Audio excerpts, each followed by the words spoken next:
sama, B tidak sama. Nggak usah pakai A, B, nggak usah itu. Karena itu adalah tamparan keras buatmu, karena kamu nggak pakai Jelaskan, nggak usah pakai A, akal. B. Ya, AB itu nggak berguna, saya jelaskan Nah, aja. itulah Begini, bukti kamu tidak berakal. Bagaimana mau berdiskusi dengan Bang Suma kalau orang tidak berakal? Gimana ceritanya Anda mau berdiskusi dengan saya kalau Anda tidak berakal? Begini, Pak Suma. Bagaimana caranya berdiskusi dengan Bang Suma Sebentar dulu, sementara kok Anda nggak tidak bisa diam sih, Bang Suma? berakal?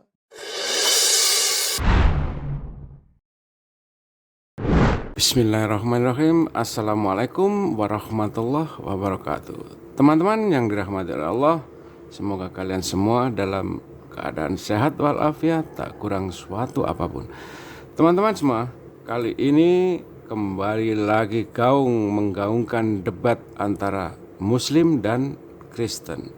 Kenapa cuma Muslim dan Kristen yang berdebat? Karena hanya dua agama ini yang mempunyai predikat agama syiar, atau selama masih banyak kata-kata dalam Al-Quran dicomot oleh biblos mereka, kami seluruh umat Islam akan terus-menerus menghantui kalian.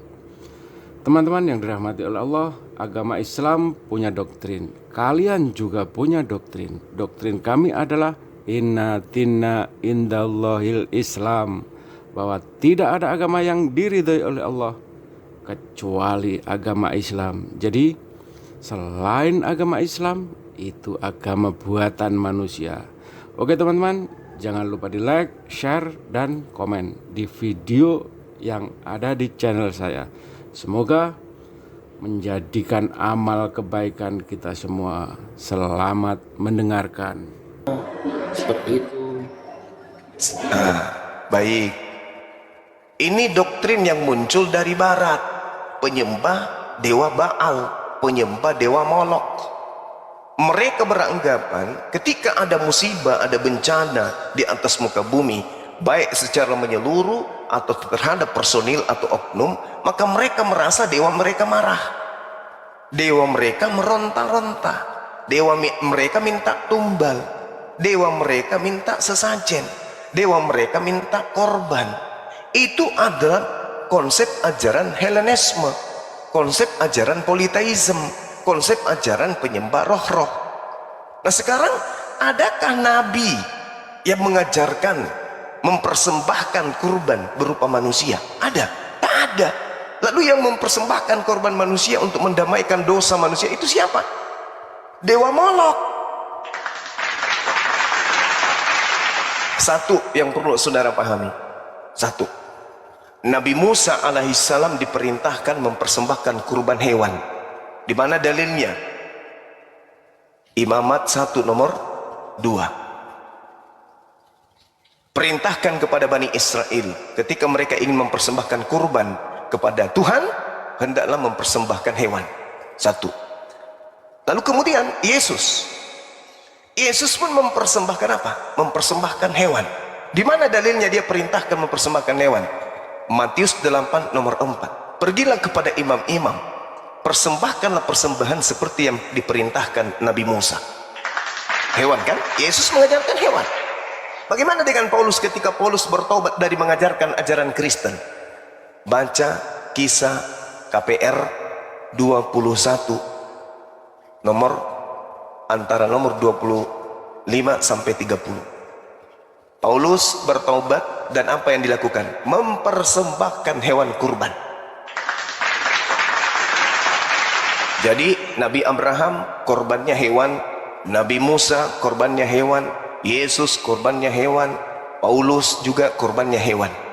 Hanya Kristen kemudian yang diprank korbannya manusia. Baginda Rasulullah Muhammad sallallahu alaihi wasallam, umat Islam, Al-Quran surah Al-Hajj ayat 34, kurbannya juga hewan. Ini Kristen lain dia ini, korbannya manusia. Mirip ajaran Dewa Molok, mirip ajaran pagan. Nah, kenapa itu diimani oleh saudara-saudara Kristen di zaman modern seperti ini? Karena orang Kristen menjadi Kristen bukan karena akal, tapi karena dogma. Karena hanya orang yang menggunakan akal lah yang sampai kepada kebenaran. Coba Anda lihat, Anda coba lihat nih, ada sebuah botol yang berisi air putih tanpa merek botolnya. Anda dikasih botol tersebut, disuruh minum. Saudara Swedia minum, ini adalah air segar, ini adalah air yang bisa membuat Anda sehat dan seterusnya. Tapi tak ada mereknya. Anda yang tidak menggunakan akal, hanya doktrin, seketika buka botol, gluk gluk gluk gluk gluk gluk gluk gluk gluk gluk gluk gluk, ternyata isinya adalah racun. Modal nekat, modal dogma, mati.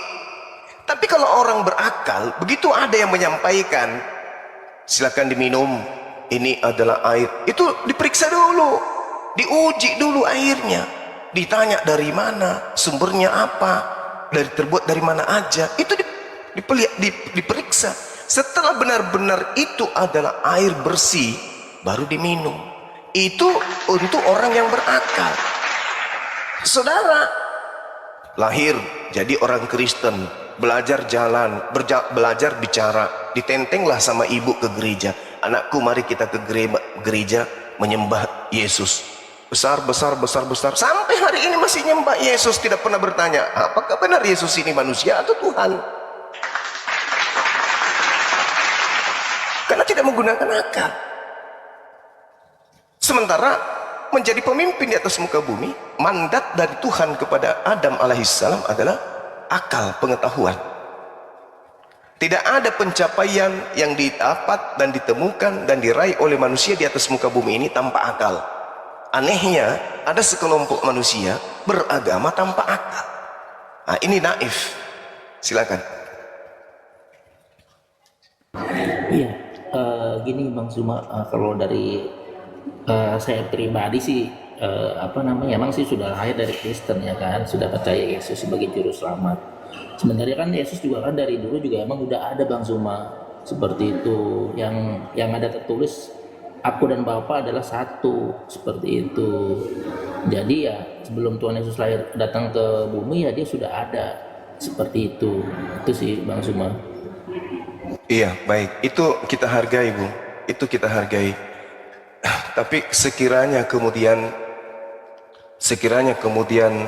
saya nih datang kepada saudara dan saya mengatakan saya dan Tedore adalah satu, apakah akal saudara kemudian mati sampai melihat Tidore sama melihat Bang Suma, memukul Tidore sama halnya memukul Suma? Atau aku dan HP ku adalah satu, apa yang aku ucapkan di Makassar itu yang terucap di tempat saudara Swedia, sehingga Anda melihat HP sama melihat dengan Bang Suma, Anda mendengarkan HP sama dengan mendengarkan Bang Suma, Anda kemudian merendam HP sama dengan merendam Bang Suma. Apakah seperti itu polanya? Tidak. Pengakuan Yesus aku dan Bapa adalah satu, itu pengakuan seorang utusan. Makanya Yesus mengatakan, aku tidak berkata-kata dari diriku. Apa yang aku katakan, apa yang diperintahkan oleh Bapa untuk aku katakan dan aku sampaikan. Yohanes 12:49. Yohanes 3 nomor 34, apa yang aku kerjakan bukan dari diriku, tetapi makananku adalah mengerjakan apa yang diperintahkan oleh Bapa Tuhanku untuk aku kerjakan. Makanya di dalam pengakuan Yesus sendiri bahwa apa yang kau dengar dariku itu bukan dari aku, tetapi dari Dia yang telah mengutus aku.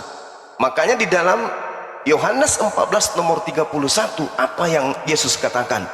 Dunia harus tahu. Jadi bukan cuma Bani Israel, dunia, umat Islam, orang Kristen harus tahu. Apa kata Yesus? Aku Yesus melakukan pekerjaan sebagaimana apa yang diperintahkan oleh Bapa untuk aku kerjakan dan aku lakukan.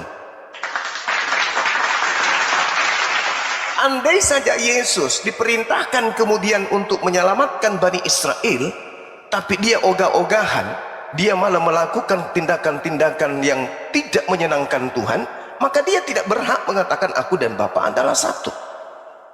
Justru karena dia mengatakan aku dan Bapa adalah satu, maka Yesus haram hukumnya disembah.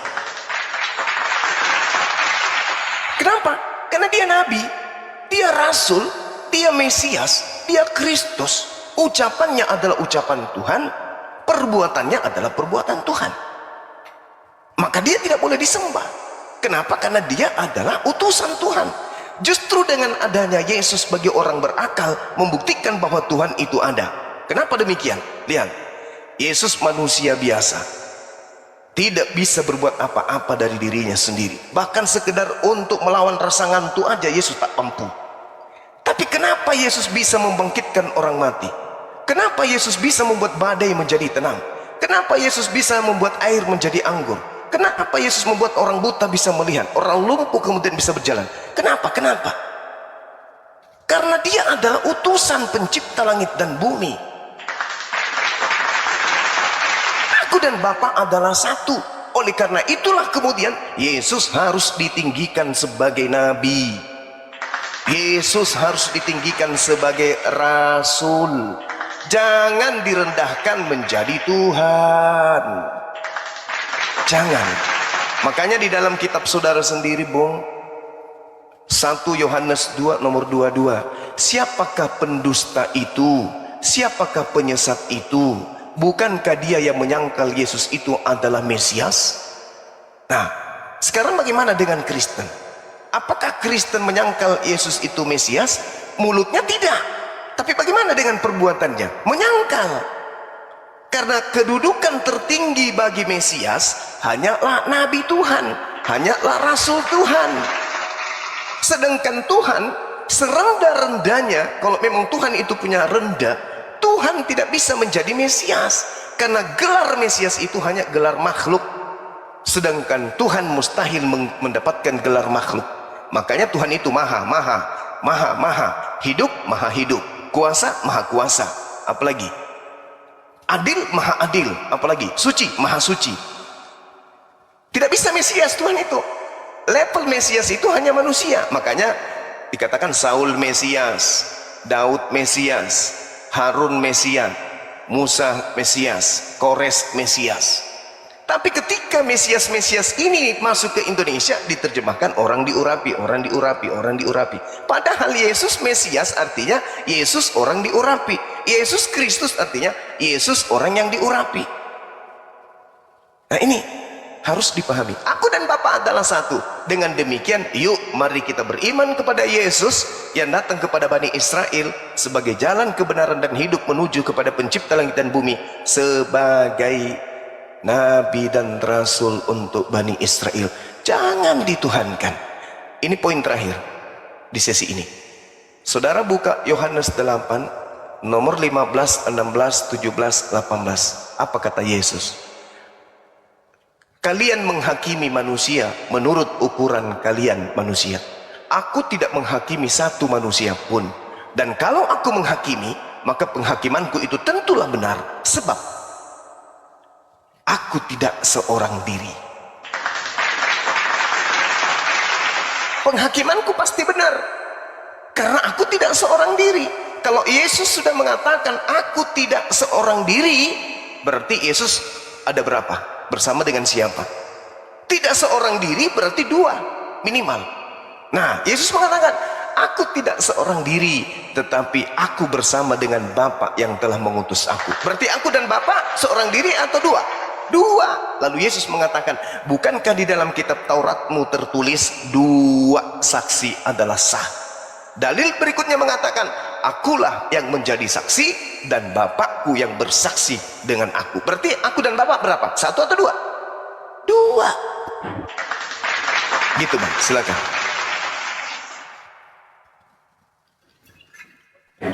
Iya, gini Mas Uma, mungkin ada sedikit kekeliruan kali ya.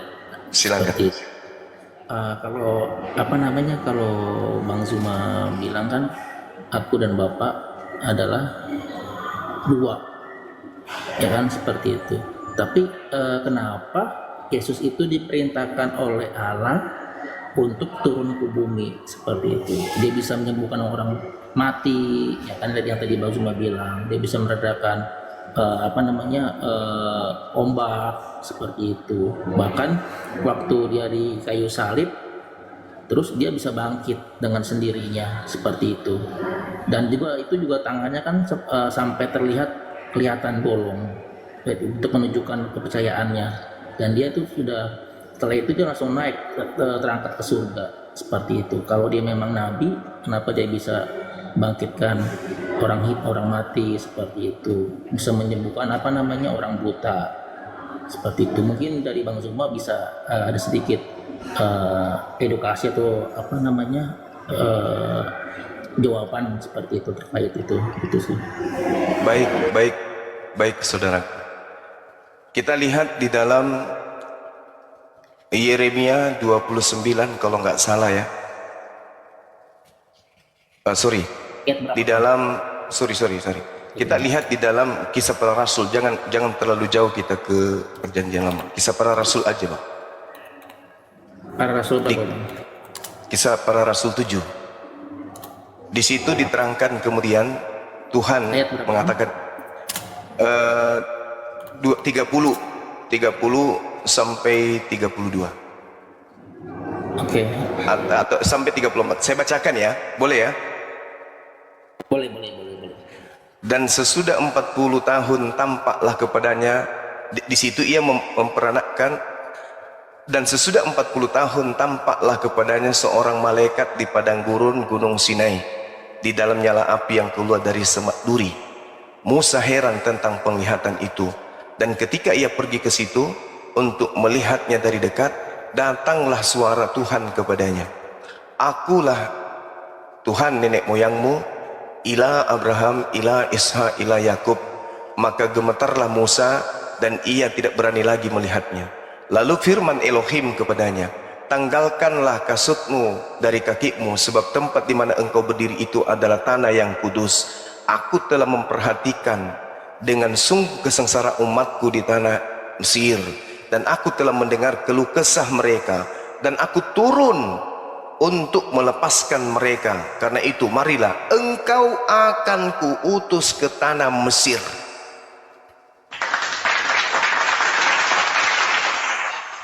Jadi Tuhan kemudian melalui malaikat turun untuk mengutus Nabi Musa ke tanah Mesir. Sebagai apa? Sebagai juru selamat. Apakah Nabi Musa yang kemudian membebaskan Bani Israel dari Mesir? Bukan. Tuhan, tapi melalui Nabi Musa. Apakah Nabi Musa kemudian yang membelah lautan? Bukan. Tuhan, tapi melalui Nabi Musa. Nah, sekarang mari kita lihat pengakuan apa yang tertuang di dalam kitab saudara. Kisah Para Rasul 2 nomor 22. Coba saudara saya lihat. Apa yang ditulis di situ? Mungkin kita gantian. Mungkin saudara bisa bacakan supaya adil. Saudara yang baca KPR 2 nomor 22. Bisa, Bung? Kisah Para Rasul 2 ayat 22. 22. Kisah Para Rasul 2 nomor 22. Dengarlah orang Israel. Lanjut. Ya udah, boleh bacain aja aku. Baca biar kamu paham, saudara. Baca biar kamu lebih paham. Bentar ya. Aku soalnya lagi di tempat kerja sih. Jadi kalau Oke. Baik, saya baca ya. Saya baca ya. Hai orang-orang Israel. Kalau tadi di Kisah Para Rasul 7 itu sama. Nabi Musa diutus sebagai juru selamat untuk Bani Israel. Nah, ini sama. Hai orang-orang Israel, dengarkan perkataan ini. Yang aku maksudkan adalah Yesus dari Nazaret, manusia yang telah ditentukan oleh Allah dan yang dinyatakan kepadamu dengan kekuatan-kekuatan dan mujizat-mujizat dan tanda-tanda yang dilakukan oleh Allah melalui perantaraan Yesus. Melalui perantaraan Yesus. Itu menurut Kisah Para Rasul. Bagaimana menurut Yesus? Kita lihat kesaksian Yesus tentang dirinya, tentang mujizatnya, tentang kehebatan dirinya membangkitkan orang mati dan seterusnya. Apa kata Yesus? Baca di dalam Yohanes 5 nomor 36. Apa kata beliau? Ada kesaksianku yang lebih penting dari kesaksian Yohanes Pembaptis, bahwa seluruh pekerjaan yang aku lakukan, seluruh pekerjaannya aku diperintahkan, pekerjaan itu yang sedang aku lakukan sekarang, dan pekerjaan-pekerjaan itulah yang bersaksi tentang aku, bahwa Bapa yang telah mengutus aku. Maksud Yesus adalah pekerjaan yang dia lakukan, membuktikan dia membangkitkan orang mati, membuat orang lumpuh berjalan, orang buta melihat. Ini semua bukan bersaksi kalau Yesus itu Tuhan, tapi ini semua bersaksi bahwa dia adalah utusan Tuhan. Makanya di dalam Yesaya 19 nomor 20, akan menjadi tanda kesaksian bagi Tuhan semesta alam di tanah Mesir, apabila mereka berseru kepada Tuhan oleh karena orang-orang penindas, maka Tuhan akan mengirim manusia, seseorang manusia sebagai juru selamat kepada Bani Israel yang akan berjuang dan akan melepaskan mereka dari tekanan Fir'aun.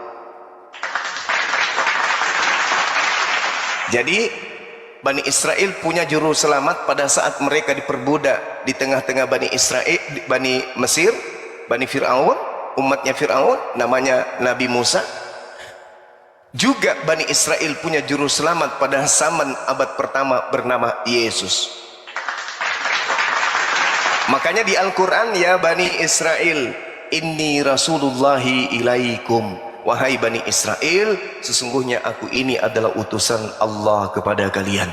Matius 15 nomor 24, sesungguhnya aku diutus hanya kepada domba-domba yang sesat dari umat Israel. Jadi mukjizat bagi kami, ya, bagi umat Islam terhadap Yesus, itu tanda kenabian, bukan tanda ketuhanan. Yesus membangkitkan orang mati apakah karena dia Tuhan? Tidak, itu karena dia Nabi Tuhan. Makanya Yesus mengatakan di Yohanes 5 nomor 30, aku tidak dapat berbuat apa-apa dari diriku sendiri. Halo? Faktanya kamu bisa membangkitkan orang mati? Oh, itu Bapakku yang melakukan melalui perantaraan aku. Karena Bapakku itu bukan makhluk, dia tidak bisa masuk ke dimensi makhluk, maka dia mengutus aku sebagai utusannya untuk melakukan pekerjaan-pekerjaannya seperti yang kalian tahu. Ini yang tertulis di dalam kitab saudara, Kisah Para Rasul 2 nomor 22, Yohanes 5 nomor 36, Yohanes 5 nomor 30. Nah, kembali lagi ke akal kita. Akal lagi nih yang bekerja nih. Kenapa umat Islam lebih beriman kepada pekerjaan-pekerjaan oknum yang datang kepada Bani Israel yang disebut Isa dan disebut Yesus oleh saudara Kristen? Karena Islam menelaah, menerima ajaran tersebut baik dari Al-Quran maupun dari Bible dengan akal. Sedangkan Kristen dengan doktrin nenek moyang mereka, menyembah. Sedangkan Maria sebagai ibunya, Yusuf sebagai bapaknya, Yakobus sebagai saudaranya, Elizabeth sebagai tantenya, Zakaria sebagai pamannya, Yahya Yohanes Pembaptis sebagai saudaranya, sepupu sekalinya, tidak menyembah Yesus. Kenapa orang yang 2000 tahun kemudian justru menyembahnya? Kenapa? Karena penyembahan terhadap Yesus tidak menggunakan filter akal.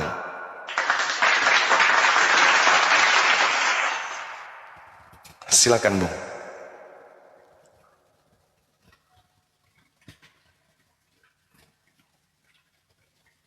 Iya, tapi gini Bang, kalau seandainya Bang Suma bilang Yesus itu masih tetap nabi, ya kan?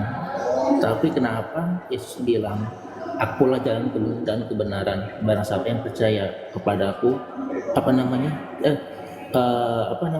ya tidak, aku lupa ya itu yang jalan kebenaran. Iya.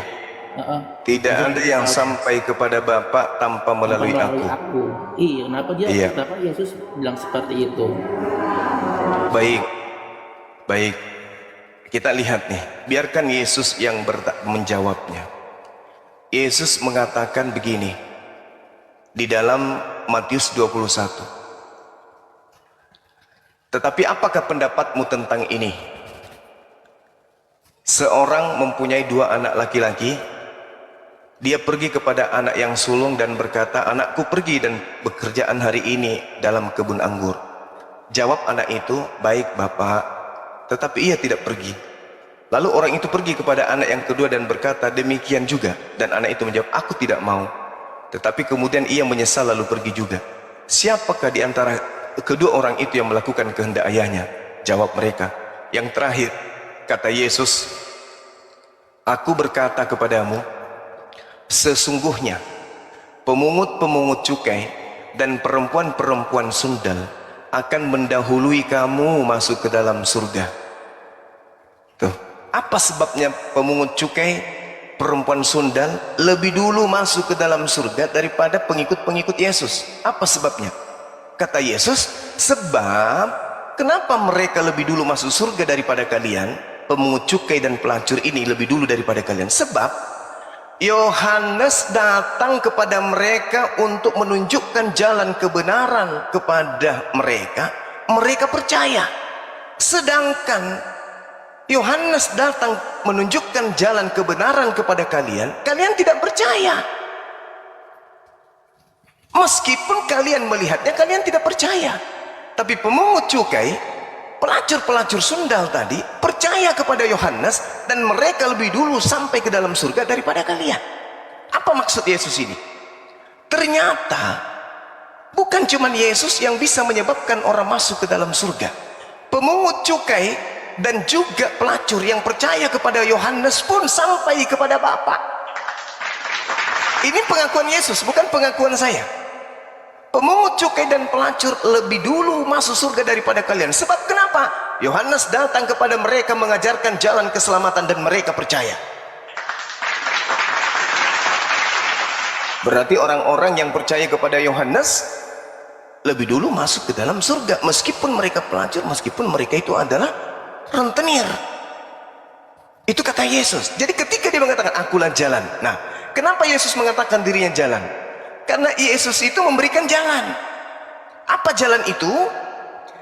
Barang siapa yang percaya kepadaku, maka dia juga akan melakukan pekerjaan yang aku lakukan.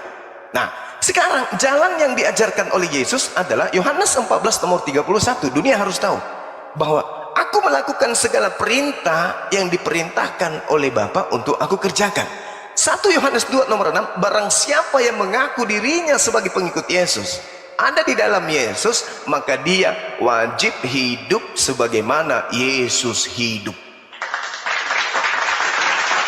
Dia wajib hidup sebagaimana Yesus hidup. 1 Yohanes 2 nomor 6. Artinya jalan yang ditunjukkan oleh Yesus adalah tauhid, puasa, sholat, bersedekah, berinfak, beramal jariah, dan seterusnya. Itu jalan. Lalu kemudian akulah kebenaran. Nah, apa yang dimaksud oleh Yesus kebenaran ini? Aku tidak berkata-kata dari diriku sendiri. Apa yang aku katakan adalah apa yang diperintahkan oleh Tuhan untuk aku katakan dan aku sampaikan. Jadi kalau aku mengatakan A, ikuti A. Kalau aku mengatakan B, ikuti B. Kalau aku mengatakan C, ikuti C. Kenapa? Karena itu adalah kebenaran. Aku tidak berkata-kata dari diriku sendiri. Yang aku katakan adalah apa yang diperintahkan oleh Tuhan untuk aku katakan dan aku sampaikan. Yohanes 10 nomor 27. Aku mengenal pengikutku, pengikutku mengenal aku. Mereka mendengarkan aku dan mereka mengikuti aku. Jadi yang mendengarkan ucapan Yesus, mengikuti pola keberagamaan Yesus, pasti berada dalam kebenaran. Akulah jalan, akulah kebenaran, akulah hidup. Nah, apa maksud hidup ini? Hidup di sini adalah mereka yang mengimplementasikan, mendedikasikan hidupnya, menjadikan pola hidup Yesus sebagai contoh patron dalam beragama, lalu kemudian melakukan perintah-perintah Yesus dan menjauhi larangan-larangan Yesus, maka dia akan memperoleh hidup. Apa itu? Hidup kekal itu adalah mereka mengenal Engkau satu-satunya Tuhan yang benar dan mengenal Yesus yang Engkau utus. Berarti hidup itu bisa kita raih apabila kita menyembah kepada Tuhannya Yesus dan mengikuti pola kehidupan Yesus dan menjadikan Yesus itu sebagai Rasul. La ilaha illallah Isa Rasulullah. Makanya dikatakan bukan Yesus yang menjadi tujuan. Akulah hidup, akulah kebenaran, akulah jalan, akulah kebenaran, akulah hidup. Apakah selesai sampai situ? Tidak. Yesus menyambungnya. Tidak ada yang sampai kepada Tuhan, kepada Bapa, kepada Allah tanpa melalui aku.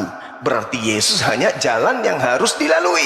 Jangan melalui Paulus, jangan melalui Lukas, jangan melalui pendeta, jangan melalui pastor, jangan melalui Romawi, jangan melalui Vatikan, tapi melalui Yesus. Apa yang Yesus ajarkan? Itu yang harus kita lalui. Karena Yesus adalah jalan, maka rambu-rambu yang Yesus kasih harus kita ikuti untuk sampai kepada Bapa. Ingat, jalan bukanlah tujuan.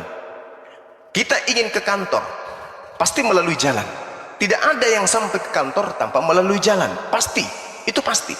Silakannya saudara-saudara Kristen, mereka menganggap jalan itu adalah kantor.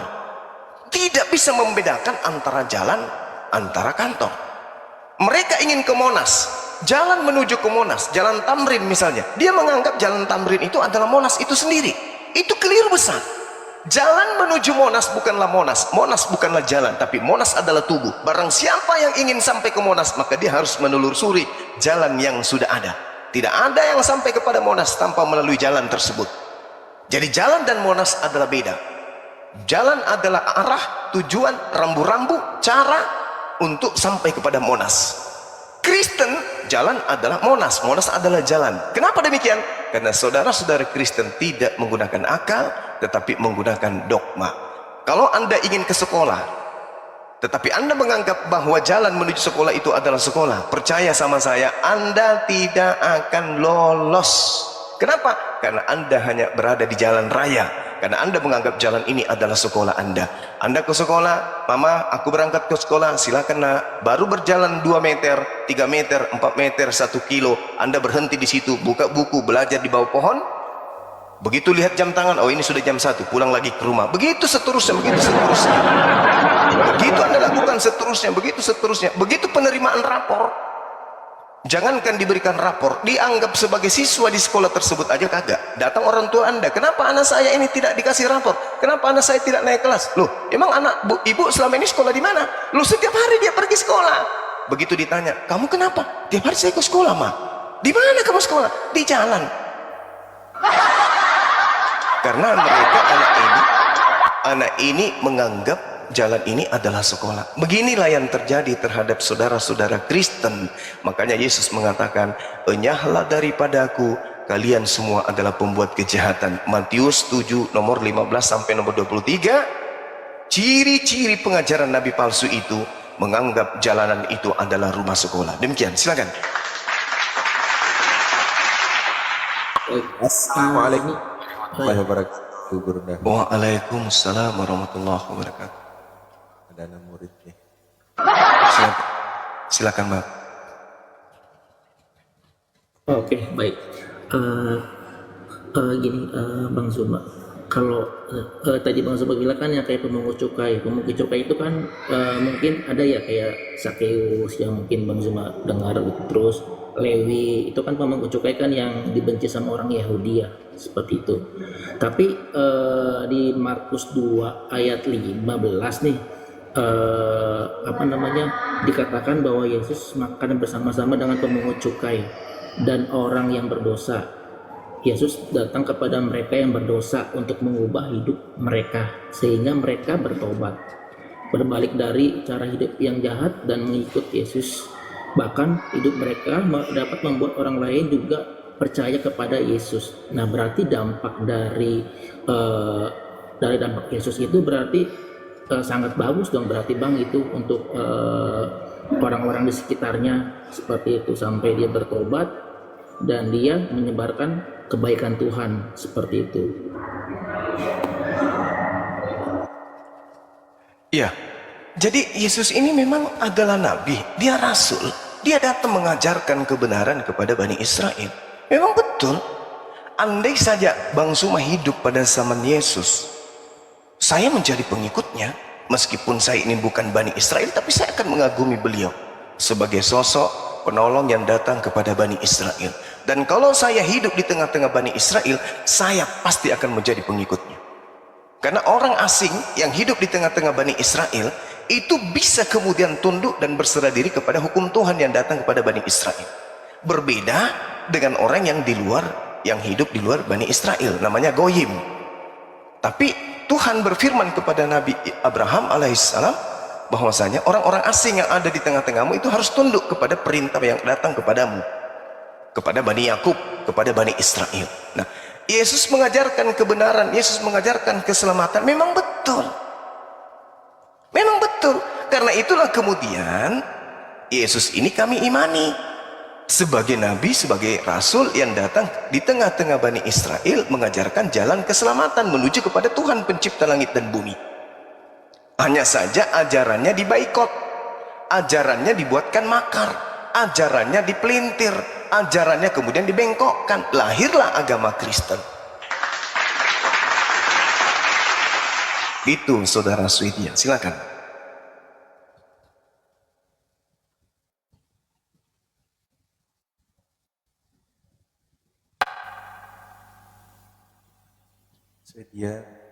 Swedia mengangkat Rasul jadi Tuhan. Itu ya Bang Zuma. Gimana Bang? Mengangkat para Rasul itu menjadi setara dengan Tuhan ya. Iya, itulah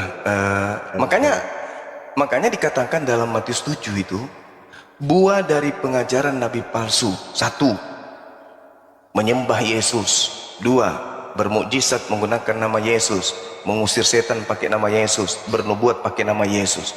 Pada hari itulah kata Yesus, aku akan mengatakan kepada mereka, enyahlah daripada aku kalian semua adalah pembuat kejahatan. Itu ciri-cirinya. Andai saja di situ dikatakan, waspadalah kepada nabi-nabi palsu yang datang kepadamu menyamar seperti domba, dari buahnya kamu akan mengenal dia. Tidaklah mungkin pohon yang baik menghasilkan buah yang tidak baik. Tidaklah mungkin pohon yang tidak baik menghasilkan buah yang baik. Pohon yang baik menghasilkan buah yang baik, pohon yang tidak baik akan menghasilkan buah yang tidak baik. Buah yang tidak baik akan ditebang. Pohon yang menghasilkan buah yang tidak baik akan ditebang dan akan dilemparkan ke dalam api neraka. Dari buahnya kamu bisa mengenal dia. Andai saja dikatakan dari buahnya, berasal dari tanah Arab, menganggap Yesus itu sebagai rasul, memanggil Yesus dengan panggilan nabi, kemudian mereka sholat, mereka berpuasa, mereka kemudian mendudukkan Nabi Muhammad sebagai rasul, menggantikan rasul lain kedudukanku sebagai rasul, lalu kemudian mengkitabkan kitab Al-Quran dan seterusnya. Pada hari itulah aku akan mengatakan kepada mereka, kalian semua adalah pembuat kejahatan. Maka saya akan meninggalkan ajaran saya. Karena jelas di situ dikatakan tanda-tanda nabi palsu, murid-muridnya, pengikutnya seperti itu. Nah, yang tertulis sekarang ini adalah tanda-tanda nabi palsu. Muridnya pertama memanggil aku Tuhan, kedua bermujizat pakai namaku, mengusir setan pakai namaku, bernubuat pakai namaku. Nah, siapa agama ini yang melakoni ini? Buah ini bisa kita lihat di mana nih? Di pohon yang mana pohonnya bernama pohon Kristen. Buahnya bernama Kristiani. Orang-orang Kristen itulah buah dari pengajaran nabi palsu. Itu data Matius 7 nomor 15 sampai nomor 23. Silakan. Oke, baik. Itu menurut Bang Suma kan itu ya. Tapi begini Bang, kalau yang aku ketahui ya, aku benar-benar sih kalau saya nanya itu mah, kalau bagi orang Kristen mah itu Yesus itu bukan nabi Bang, seperti itu. Banyak yang itu mungkin kalau kata Bang Suma bilang kata doktrin lah atau apa seperti itu.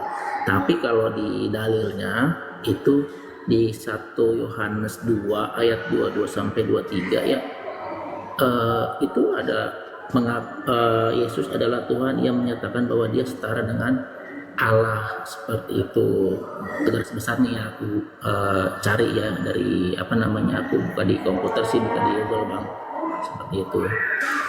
Tapi kalaupun Yesus dibilang nabi seperti itu, kenapa waktu Bunda Maria dia apa namanya sedang mengandung itu tanpa ada hubungan seks seperti itu, sama sepertinya kayak si Nabi Isa putra Maryam seperti itu, dia juga sama mengandung tanpa ada sosok suami seperti itu. Kalaupun apa namanya, kalaupun dia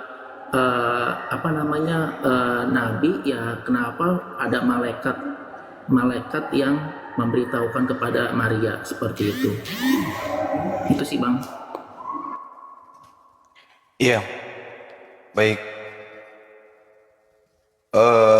Jadi kalau kita lihat, kalau saudara mengatakan Yesus itu adalah bukan nabi, ini bahaya ini. Kalau Yesus itu bukan nabi, lalu apa dia? Tuhan tidak mungkin. Kenapa Yesus itu Tuhan tidak mungkin? Karena faktanya Yesus itu manusia, dan manusia ini bukan Tuhan. Nah ini bahayanya nih, kalau dikatakan Yesus itu bukan nabi. Padahal Yesus sendiri jelas adalah manusia, bukan Tuhan dia. Kedudukan tertinggi yang ada pada diri manusia itu nabi. Tidak pernah menjadi dewa, tidak pernah menjadi Tuhan. Nah kita lihat, saya kasih data ya. Roma 5:17, sebab jika oleh dosa satu orang maut telah berkuasa oleh satu orang itu, maka lebih benar lagi bagi mereka yang telah menerima kelimpahan kasih karunia dan anugerah kebenaran akan hidup dan kuasa oleh karena satu manusia, yaitu Yesus Kristus. Matius 8:27. Dan heranlah orang-orang itu, katanya, manusia apakah dia ini sehingga angin dan danau pun taat kepadanya? Manusia. Lukas 23:2. Di situ mereka mulai menuduh Yesus, katanya, telah kedapatan oleh kami bahwa manusia ini menyesatkan bangsa kami dan melarang membayar pajak kepada Kaisar, dan tentang dirinya dia menyatakan bahwa ia adalah Kristus, yaitu Raja. Ibrani 6:13, sebab ketika Elohim memberikan janji kepada Abraham, ia bersumpah demi dirinya sendiri, karena tidak ada manusia yang lebih tinggi daripadanya. Bahkan Abraham lebih tinggi daripada Yesus. Nah sekarang kita lihat, Yesus ini posisi mana dia duduk, posisi mana dia baring, posisi mana kemudian dia bukan manusia. Kenapa? Karena Yesus ini tetap sebagai manusia. Ketika dia di dunia, dia manusia. Ketika dia di langit, dia manusia. Kita lihat, Yesus datang sebagai manusia, tertulis dalam 2 Yohanes 1:7, manusia dia. Lalu kemudian naik meninggalkan dunia, Yohanes 3:13, naik sebagai manusia. Setelah dia naik, duduk di langit di samping Tuhan, Markus 14:62, duduk sebagai manusia. Lalu turun lagi ke bumi, di dalam Matius 16:27, turun sebagai manusia.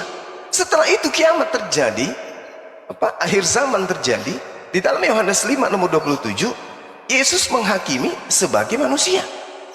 Lalu Ibrani 13:8, Yesus tetap manusia dulu, sekarang maupun selama-lamanya. Lalu kemudian di dalam 2 Korintus 15:8, Yesus menaklukkan dirinya sendiri sebagai manusia. Lalu kapan Yesus ini menjadi Tuhan? Kapan? Di mana-mana dia manusia. Di bumi kedatangannya manusia, terangkat manusia, turun lagi manusia, naik lagi kembali manusia, menghakimi di akhir zaman sebagai manusia. Di surga pun dia menaklukkan dirinya sebagai manusia. Lalu kapan dia berubah menjadi Tuhan? Kapan? Di mana anak Maria ini bisa menjadi Tuhan? Kalau Yesus itu Tuhan, berarti Maria punya anak Tuhan. Kalau Yesus Tuhan, berarti Yohanes Pembaptis punya sepupu Tuhan. Kalau Yesus Tuhan, berarti Yusuf punya anak tiri namanya Tuhan. Kalau Yesus Tuhan berarti Elizabeth punya ponaan Tuhan. Kalau Tuhan punya silsilah, Juma. ini apa namanya kalau Tuhan punya silsilah? Tuhan bersilsilah itu di mana itu? Itu hanya diajarkan di ajaran paganisme, Trimurti, ajaran Helenisme, ajaran politeisme. Tuhan bersilsilah, betul. Tapi kalau di agama langit, agama Yahudi, mana ada Tuhan bersilsilah? Dikatakan dalam Bilangan 23:19, Tuhan bukan manusia dan bukan anak manusia. Hosea 11:9, Tuhan bukan manusia. Boleh bertanya nggak Juma? Juma boleh bertanya nggak? Sabar. Tuhan itu bukan manusia. Kalau Tuhan manusia, berarti Tuhan punya nonot, Tuhan punya anus, punya titit, ya, punya lambung, punya usus, punya mata, punya ginjal, punya zakar. Ini ajaran apa ini yang mengajarkan gini? Tuhannya kayak gini modelnya nih. Ajaran paganisme. Makanya orang Yahudi tidak pernah memandang kalian orang Kristen itu sebagai saudara seiman. Padahal Kristen mengaku dari sana, tapi tidak diakui. Karena kenapa? Kalian dianggap bidat, kalian dianggap Abu Dazrah. Ajaran kehewanan. Itu menurut pandangan Yahudi sampai hari ini. Demikian. Oke. Sabar kau. Nanti dikasih ngomong kok. Silakan tanggapin Pierre. Ngomong apa sih Juma? Saya ngomong Yesus itu bukan Tuhan. Gimana Anda mau berdiskusi? Anda mendengarkan aja susah. Jelas-jelas saya menyatakan di sini ada 900 orang semua mendengar. Hanya Anda yang tidak mendengarkan. Bahkan saudara Swedia Kristen pun mendengarkan. Anda naik ke sini tidak bawa kuping, mau ngapain? Tuli itu ke rumah sakit tunarungu. Juma. Tuna apa kalau tuli? Juma begini Juma. Tunawisma.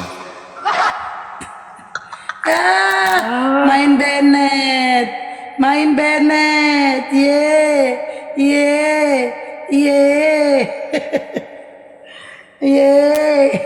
Iya, kalau tuli tunga apa kak ya? Tuli tunarungu, bener Bang Juma di awal. Iya, yang itu kalau nggak gagu tuna bicara ya.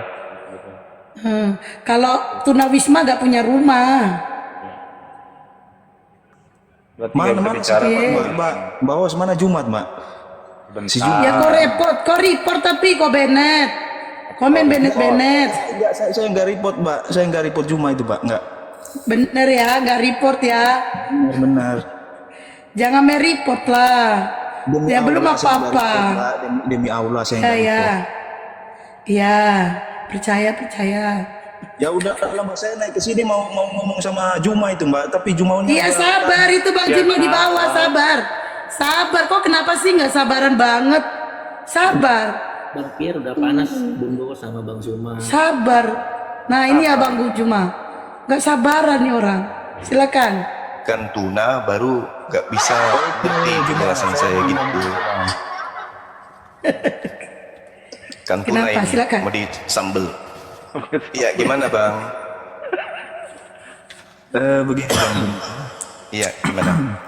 Tadi Jumat lagi. Tadi Bang Juma mengatakan Yesus bukan Tuhan kan? Oh pasti, betul ya, karena Bang dia Juma, manusia. Iya betul. Iya, saya kasih ayat ya Bang Juma ya, dengarkan Bang. Silakan. Yohanes 13 ayat 13. Kamu menyebut aku guru dan Tuhan dan katamu itu tepat sebab memang akulah Tuhan. Itu kata Yesus kepada mereka. Dengar itu, Yesus Juma. pada saat itu menggunakan bahasa Indonesia atau bahasa Ibrani, Aramaik atau bahasa Yunani. Yesus Kristus ya Semangat kali deh Yohanes 13. berbahasa Aram. Berbahasa Aram. Kalau bahasa Aram ini Yesus ucapkan Aram, apa di bukan situ? Aram. Bahasa Aram. Iya Aram, bukan saya tahu. Beliau menggunakan bahasa Aramaik. Berarti dia menggunakan kata apa di situ? Kata apa? Maran. Mama. Dia menggunakan Mama kata maran. Ya, dia mengatakan apa? Ani rabam wamaran. Yesus mengatakan apa? Ani rabam wamaran. Apa artinya? Artinya Aku apa, Juma? adalah guru dan sayyid, tuan guru. Jadi Yesus itu tuan guru. Saya kasih ayat lagi, Juma saya kasih ayat Boleh. lagi. Gugur ya, Bung. Filipi, Gugur, enggak gugur tunggu, itu, tunggu, Juma. tunggu. Itu mengakui Yesus Tuhan, Juma. Bukan, Yang gugur bukan. itu pernyataan kau bilang Kalau bukan Yesus Tuhan. mengatakan ani rabam wa alaha, itu baru. Atau aku Juma, begini, adalah Juma. Tunggu, Saya kasih ayat tunggu. lagi, Juma. Saya kasih Tunggu ayat dulu, lagi. sabar Bang, sabar. Astagfirullah. Pakai akal, diskusi itu pakai akal, bukan cuma congor. Kalau di gereja bisa, kalau di sini nggak bisa. Kita nggak mengandalkan congor di sini, yang kita pakai otak. Ada dua kata di Indonesia ini yang harus kita maknai. Pertama kata Tuhan, yang kedua kata Tuhan. Orang waras ketika berbicara mengenai Tuhan, sudah pasti dia adalah pencipta langit dan bumi. Tuhan ini bisa Tuhan takur, Tuhan sawah, Tuhan tanah, Tuhan pemalas, Tuhan rakus, dan seterusnya. Karena Tuhan itu identik dengan manusia, makhluk. Sedangkan Tuhan identik dengan pencipta langit dan bumi. Nah, Yesus disebut apa di situ? Yesus disebut Maran, berarti Yesus disebut Tuhan, bukan Tuhan. Baginda Rasulullah Muhammad SAW juga digelari Maran, Sayyid, Tuhan. Bukan Rob, bukan Alaha, bukan Theos, tapi Kurios. Nah, itu orang belajar tuh. Jadi gugur ya. Yohanes 13 nomor 13 dikarungin gugur. Ya, kalau doktrin dan tidak berakal tidak gugur, tapi bagi orang yang berakal gugur. Oke, ada lagi? Ada lagi, Bang Jumat. Ada lagi, Jumat. Ya. Ada, Bang. Silakan. Ya, jadi begini, Bang. Saya kasih ayat lagi ya untuk memperkuat ya bahwa Yesus itu adalah Tuhan juru selamat Bang Zuma dan saya. Ya, silakan.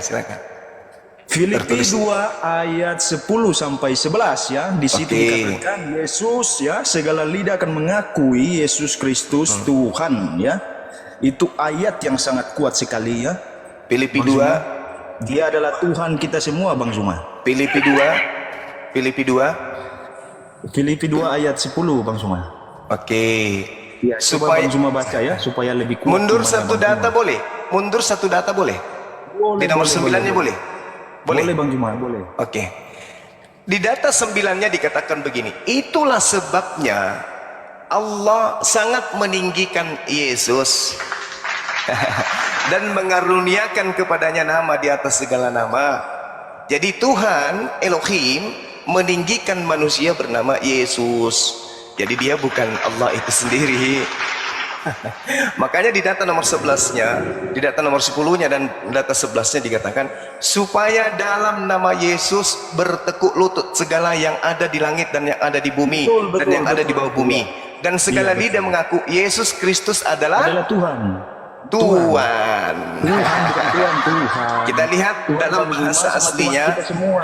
Haleluya. Kita Bang lihat Zuma. di dalam bahasa aslinya apakah betul itu adalah Tuhan atau itu adalah Tuhan. Kita lihat. Bagi orang yang berakal sehat, Tuhan. ya, bagi orang yang tidak menggunakan akal dia Tuhan, tapi bagi yang sehat akal tidak Bang mungkin. Zuma, ya. Nah, Haleluya. ternyata saudara-saudara di situ bahasa aslinya adalah kurios.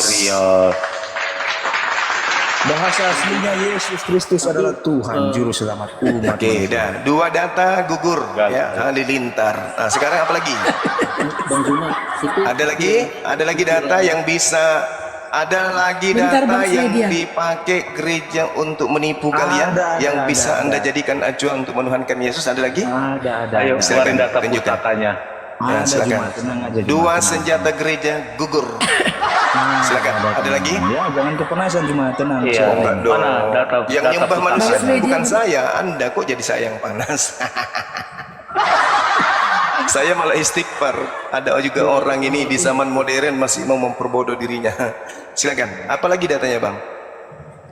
Yang bodoh Ayo. itu tidak percaya Yesus sebagai Tuhan, itu yang bodoh. Iya, silakan aja. Silakan. Begini, Bang Pierre, Apa aku lagi? kasih tahu Bang Pierre, Yohanes 10:30 bilang, jangan dulu lompat-lompat, Mbak. Jangan dulu. Saya- Biarkan dia menggunakan senjata Ini saya gereja fokus nih, untuk fokus, membodohi ya. orang. Biarin dulu Kak dia mengeluarkan data pustakanya. Apalagi dua sudah bonyok Ini, Bang tadi. Zuma. Ya, ketiga apa? Di dalam ya, Yang tadi Bang ya, yang tadi saya bacakan itu Bang ya, di dalam Apa itu? Yohanes 13 itu belum gugur Bang. Itu masih Gugur. ada. Di situ Belum, dikatakan maran rabam wa maran akulah guru dan tuan. Gugur Bang. Apa lagi? Belum gugur Bang. Gugur di situ. Gugur di sana. Gak ada kata teos di Iya, sana, kan nggak ada. yang bilang Nggak gugur ada kan kata Bang Allah. Zuma sepihak kan. Nah, salah itu Bang. Begini Bang. Oke, silakan. Saya tidak bisa Di memaksakan dalam orang yang tidak Yohanes, berakal Yohanes untuk berakal. 13 itu dikatakan ya, Yesus sendiri yang mengatakan. Yesus berkata kepada mereka ya, kamu menyebut aku atau kalian menyebut aku guru dan Tuhan, dan memang benar aku Tuhan dan guru. Guru bagi murid-muridnya, Tuhan bagi semua orang. Itulah Yesus Kristus, Tuhan kita semua. Jadi kalau tidak mengakui Yesus sebagai Tuhan, pasti tidak selamat masuk surga. Kenapa? Di dalam Yohanes 14 ayat 6, Yesus berkata, tidak ada siapapun yang bisa pergi ke Bapa kalau tidak melalui aku. Aku ini Yesus. Haleluya. Disitulah dasarnya kenapa orang yang tidak percaya Yesus Tuhan tidak bisa masuk ke dalam kerajaan Allah. Karena Yohanes 14 ayat 6 ya, Yesus sendiri yang mengatakan, tanpa melalui Yesus tidak ada seorang pun yang bisa pergi ke Bapa. Bapa itu berada di surga. Tidak bisa Berarti tidak melalui Yesus. Pierre, Yesus berarti Kristus telinga adalah juru Pierre, selamat kita berarti semua. Blokir Pierre, permanen berarti semua. Pierre, Bukan Pierre, aku, berarti Bunda Rahma. Astagfirullahaladzim. Pierre, berarti telingamu tuli. Tadi udah dijelasin oleh guru kami sepanjang lebar. Kok telingamu ya, tuli? penjelasannya nggak masuk ya. Oke, Penjelasan juga oke, nggak baik. masuk. Giliran saya bicara, Di giliran luar saya. akal ya. Iya, oke. Oke, Memakai giliran akal saya. sehat atau logika kemanusiaan ya. Giliran Yesus saya, Kristus, giliran saya. juru selamat umat manusia, jelas dia menebus dosa umat manusia melalui penyaliban. Haleluya Bang Zuma. Oke, giliran saya bicara ya. Giliran saya. Yesus adalah jalan. Tidak ada yang Jadi sampai kalau Bang Zuma di sini selalu muter-muter terus menerus ya. Nggak ada gunanya Bang Zuma. Woi, diam Karena dulu. Yesus tetap Tuhan. ya silakan aja. Kita nggak paksa Anda untuk tidak menuhankan Yesus. Silakan aja Anda Yesus Tuhankan. Kita diskusi aja di sini kan. Pelan-pelan aja kita. Anda mengatakan Yohanes 3, Yohanes 14 nomor 6. Akulah jalan. Akulah jalan. Nggak ada Yohanes 4 Bang Zuma. Tadi saya bilang Yohanes 13. 16. Nggak ada 4 dan 3. Yohanes 16 nomor 4 katanya tadi. Aku ya Bang.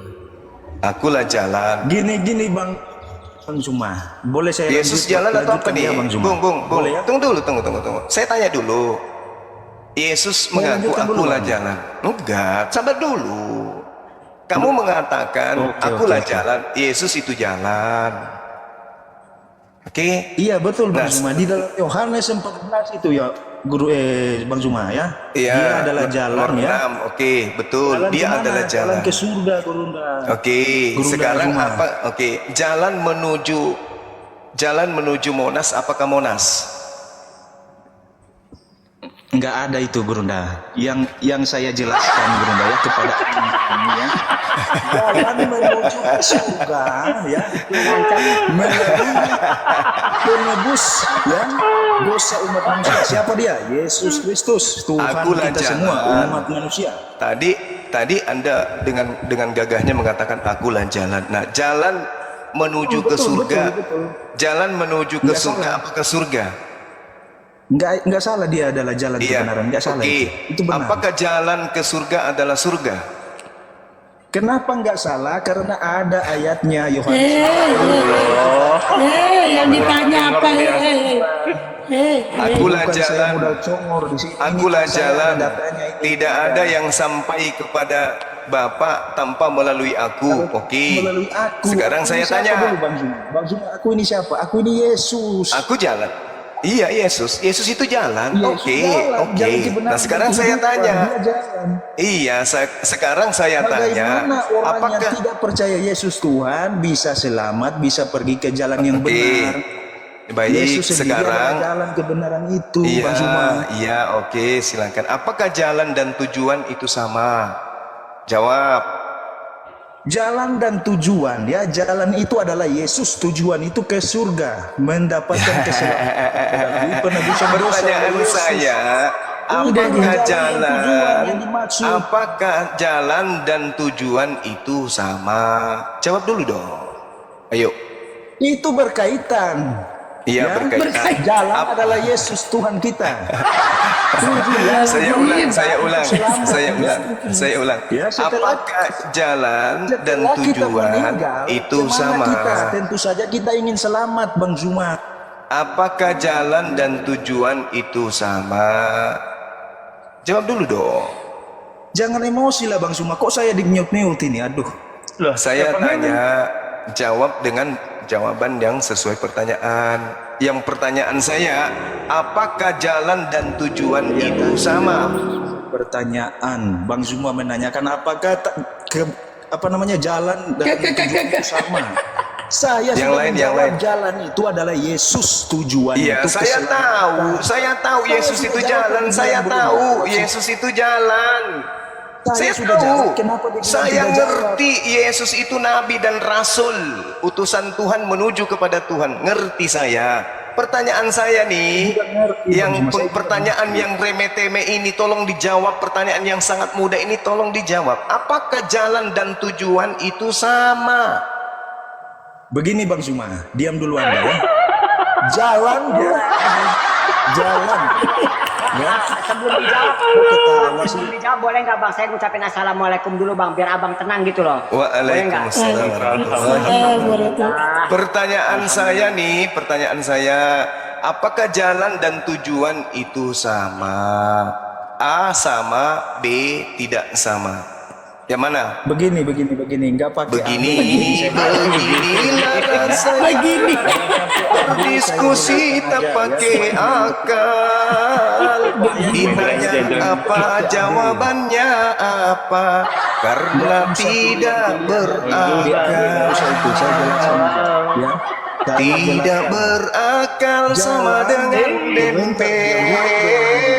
Cuma bisa bersuara, tapi otaknya tidak berfungsi. Saya tidak butuh penjelasan, Bung. Saya hanya butuh A atau B. Yang saya tanya, saya tidak butuh penjelasan Anda. Anda itu bukan kelas saya. Anda bagi saya itu ayam saya lebih pintar dari Anda. Maka saya cuma ingin tahu dari isi kepala Anda, apakah jalan dan tujuan itu sama? A sama, B tidak sama. Enggak usah pakai A, B, enggak usah. Karena itu adalah tamparan keras buatmu, karena kamu nggak pakai akal. Ya, AB itu nggak berguna, saya jelaskan. Nah, itulah bukti kamu tidak berakal. Bagaimana mau berdiskusi dengan Bang Suma kalau orang tidak berakal? Gimana ceritanya Anda mau berdiskusi dengan saya kalau Anda tidak berakal? Begini, Bang Suma. Bagaimana caranya berdiskusi dengan Bang Suma sementara Anda tidak berakal? Diam dulu dong, saya jelaskan ya. Pertanyaan saya tidak butuh penjelasan Anda. Anda tidak punya hak di sini untuk menjelaskan. Saya nggak bisa jelaskan. Lah, saya tidak minta penjelasan. Saya tidak minta penjelasan. Diskusi apaan ini? Saya tidak minta Anda itu berdiskusi dengan saya. Saya tidak minta. Bagaimana Anda bisa berdiskusi dengan orang yang berakal sementara Anda tidak menggunakan akal? Diskusi.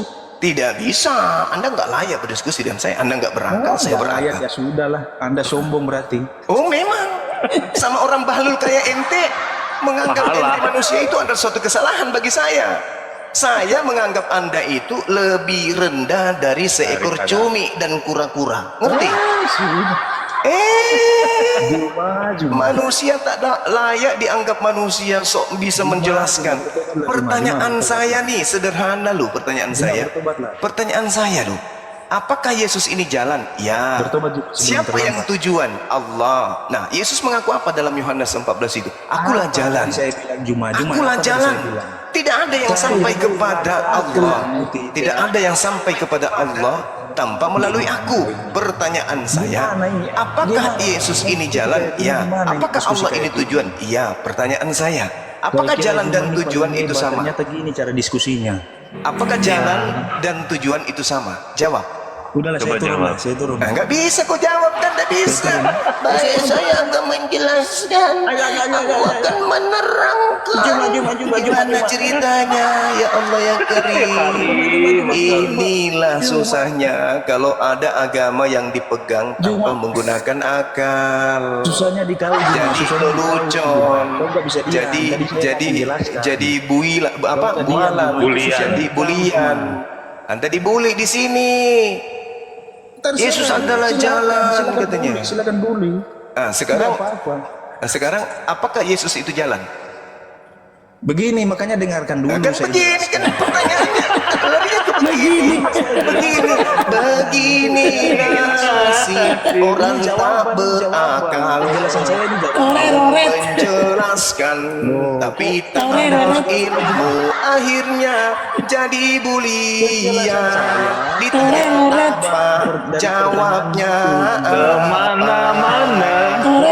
dijawab dengarkan. ternyata hanya kemana-mana. Cuma jalan. Ditanya ya, apa? tujuan ya, pertanyaan Bang Suma itu. Iya, apakah Yesus itu jalan sama dengan tujuan? Saya Sama enggak? jelaskan Bang Suma, saya jelaskan pertanyaan itu, saya jelaskan pertanyaan itu. Ya. Sama atau Dengarkan, ya. tidak antara jalan dan tujuan? Dengarkan dulu penjelasan saya, ini jawaban.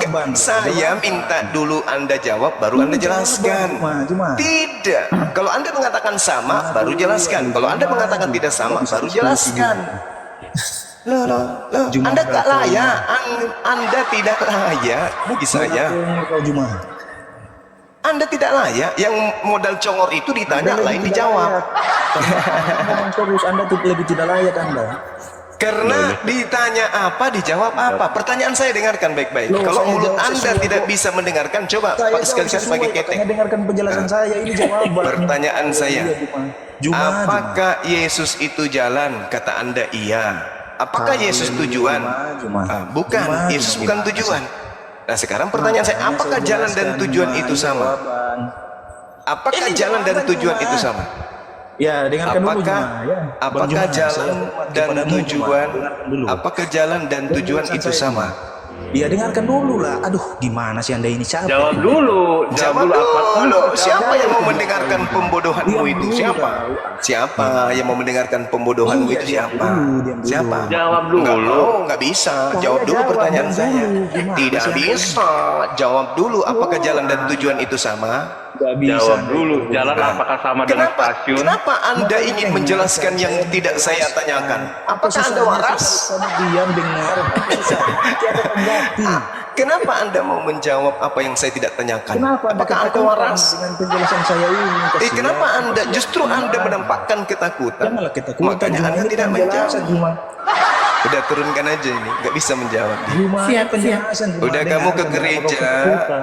kamu ke gereja, tunggui pendetamu kentut, kentutnya kasih masuk di toples, bawa pulang ke rumah, habis itu kau sedot pakai pipet masuk ke mulutmu.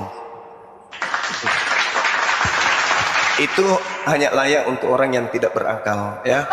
Kalau saudara-saudara Kristen yang berakal silakan. Kalau sudah tidak berakal kayak tadi itu, suruh aja cium kentutnya Pak Pendeta biar dia semakin sehat, minum menghirup vitamin K. Vitamin K dari pendetanya yang membodohinya selama ini. Alhamdulillahirrabbilalamin. Demikian tadi akhir perdebatan kali ini. Dan kita tahu sendiri bagaimana umat muslim selalu dibantah saat membaca biblosnya mereka. Oke teman-teman, akhirnya semua kembali pada diri kita sendiri, menilai mana yang baik dan mana yang tidak patut untuk dicontoh. Semoga kita menjadi Islam yang istiqomah, Islam yang kafah sampai akhir hayat nanti. Akhirnya, salam satu Tuhan, la ilaha illallah, jaya Islam, jaya Indonesia. Usikum wa nafsi bitaqallah.